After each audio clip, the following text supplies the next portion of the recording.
Let's move on in our media category. How's about a round of applause for Mana Studios?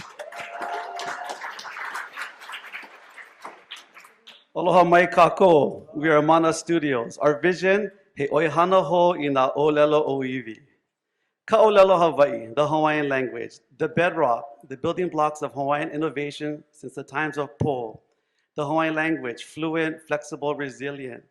An example, in the 19th century, my Hawaiian kupuna asked my missionary kupuna if they could code the language and turn it from a spoken language to a written language.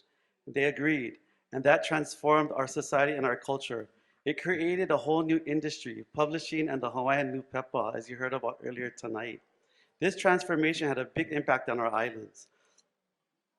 Today, we enjoy the progress of a Hawaiian revitalization movement. Many thousands of kids are learning the Hawaiian language in our K-12 Hawaiian language immersion programs. We have a growing need for more integration of Hawaiian language in our digital spaces. We are not renormalized with our Olelo Hawaii yet. Through our products and through Mana Studios, we tend to have a new industry. Kalani? Mahalo i Manawai. Our languages are the flow of our daily life, so if they do not flow in our daily life, then they do not flow. How do we get our languages to flow uphill and over obstacles, from the past through the present into the future?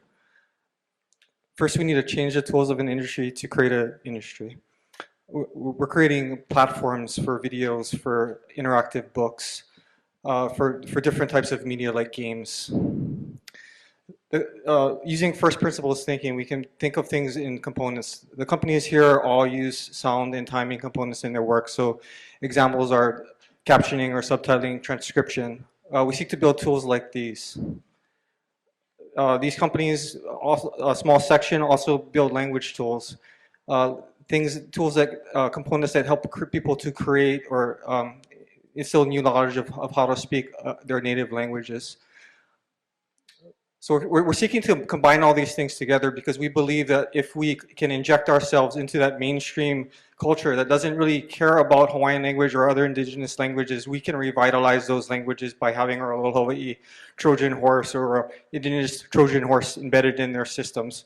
We have a nonprofit, but we have a for-profit arm that can fund some of this work. Why would companies use this?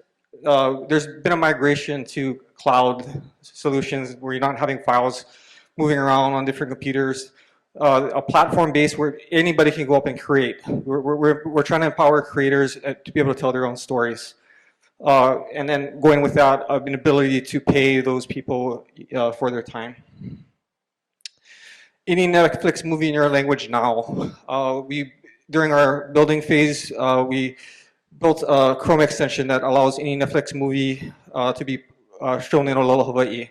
And we, in our prototype showcase, invited people to help us crowdsource the Thor Ragnarok movie. So you can see that the captioning was provided by Olelo Hawaii speakers. It could be provided all at the same time. Imagine hundreds of people all editing the same movie at the same time.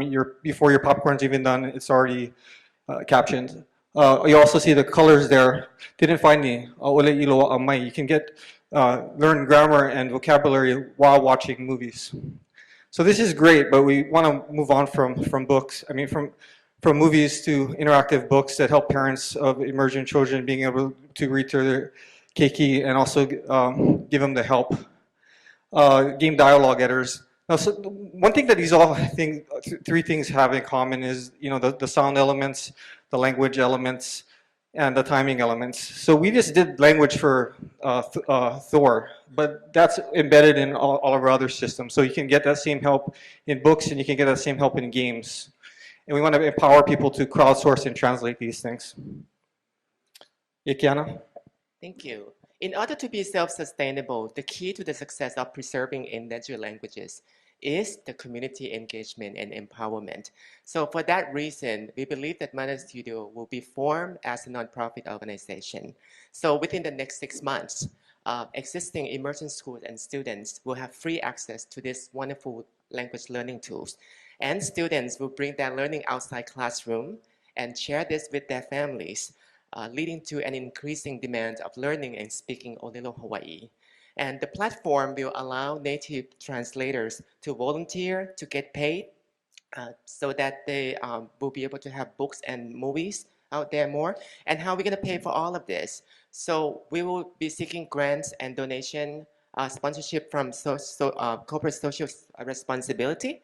And then we're not just going to stop as that. So we're going to expand our commitment and using the same strategies to cover other Pacific Island and other indigenous language communities, which will cover up to 370 million people.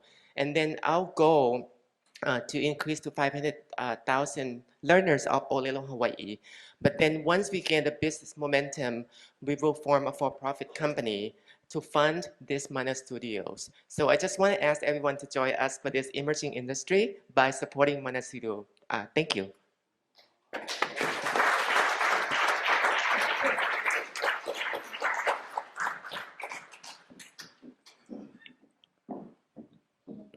Mahalo.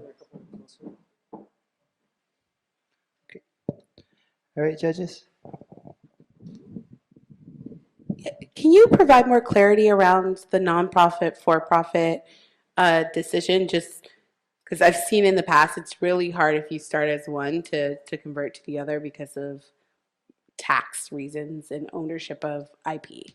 So the nonprofit would be separated from the for-profit. The for-profit would be essentially tracking major markets into the use of the technology, so the use of the subtitling tools, the captioning tools, in order to essentially help fund the indigenous work and also the native translators that are spending their time translating to indigenous languages.